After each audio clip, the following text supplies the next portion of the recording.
हाल ही में आपने सुनी होगी पाकिस्तान की खबर। सऊदी अरब के बीच एक डिफेंस फैक्ट हुआ है। इस डिफेंस फैक्ट में से जुड़ी एक बड़ी खबर सामने आ रही है। खबर ऐसी है जिससे इजराइल के ईरान छोड़ने में मुश्किलें आ सकती है। पाकिस्तान के रक्षा मंत्री ने एक ऐसा बयान दिया है जिससे मध्य और पूर्व एक नई कुश्ती शुरू हो सकती है। खबर ऐसी है जिससे पाकिस्तान को आर्थिक तंगी से भी भारत राहत मिल सकती है। आइए इस वीडियो में हम लोग इस विषय को गहराई से समझते हैं। पाकिस्तान और सऊदी अरब के बीच एक प्रतिष्ठित अमीरात रक्षा समझौता हुआ है। दोनों देशों के बीच इस क्रम में बताया गया है कि अगर किसी एक देश पर हमला होता है तो इसे दोनों देशों पर हमला माना जाएगा। दोनों देशों के बीच हुए संगठन ने पाकिस्तान और सऊदी अरब के बीच सैन्य संगठन को लेकर सबसे बड़ा पड़ोसी मुजरिम पाकिस्तान में ही एक ऐसा एकांत को पूरा पाकिस्तान समझा गया था। इसी तरह को लेकर पाकिस्तान के रक्षा मंत्री ख्वाजा स्टूडियो ने एक साक्षात्कार बड़ी बात बोली है। पाकिस्तान के रक्षा मंत्री से पूछा गया कि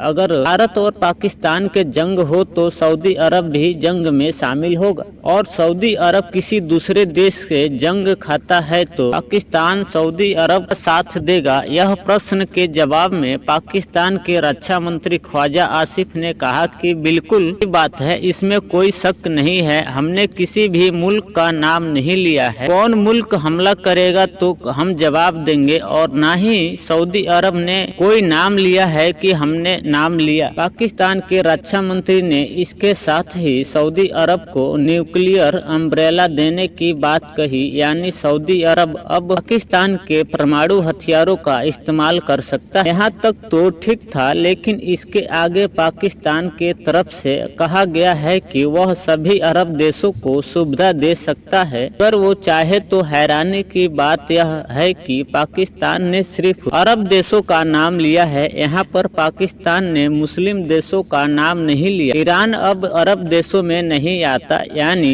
पाकिस्तान ने यह कह दिया कि ईरान को छोड़कर इस रीजन में कोई भी देश पाकिस्तान के न्यूक्लियर अम्ब्रेला इस्तेमाल कर सकता है। यह खबर आपने बहुत ही बड़ी, जिस तरह से अरब और ईरान में लंबी दुश्मनी रहती है उसे देखकर ईरान पाकिस्तान के बीच बयान को खतरे में के रूप में देख रहा है कि हो सकता है कि अब ईरान अपने परमाणु कार्यक्रम की स्पीड बढ़ा दे। लेकिन अब सवाल यह है कि पाकिस्तान को आखिरकार अरब देशों को परमाणु हथियार देकर क्या मिले। देखिए, अरब देशों के पास पैसा और पाकिस्तान के पास सेना परमाणु हथियार। ऐसे में अरब देशों अपनी रक्षा के बदले पाकिस्तान को आर्थिक मदद दे सकता है, जो पाकिस्तान के लिए बहुत जरूरी है। देशों की सुरक्षा बढ़ाने के प्रस्ताव रखा जा रहा है। पाकिस्तान मुस्लिम देशों में ऐसा ही एक देश है जिसके पास पासपोर्ट टेंशन और इसी तरह के वजह से पाकिस्तान को अब अरब देशों में समानता मिलनी चाहिए। साथियों, इस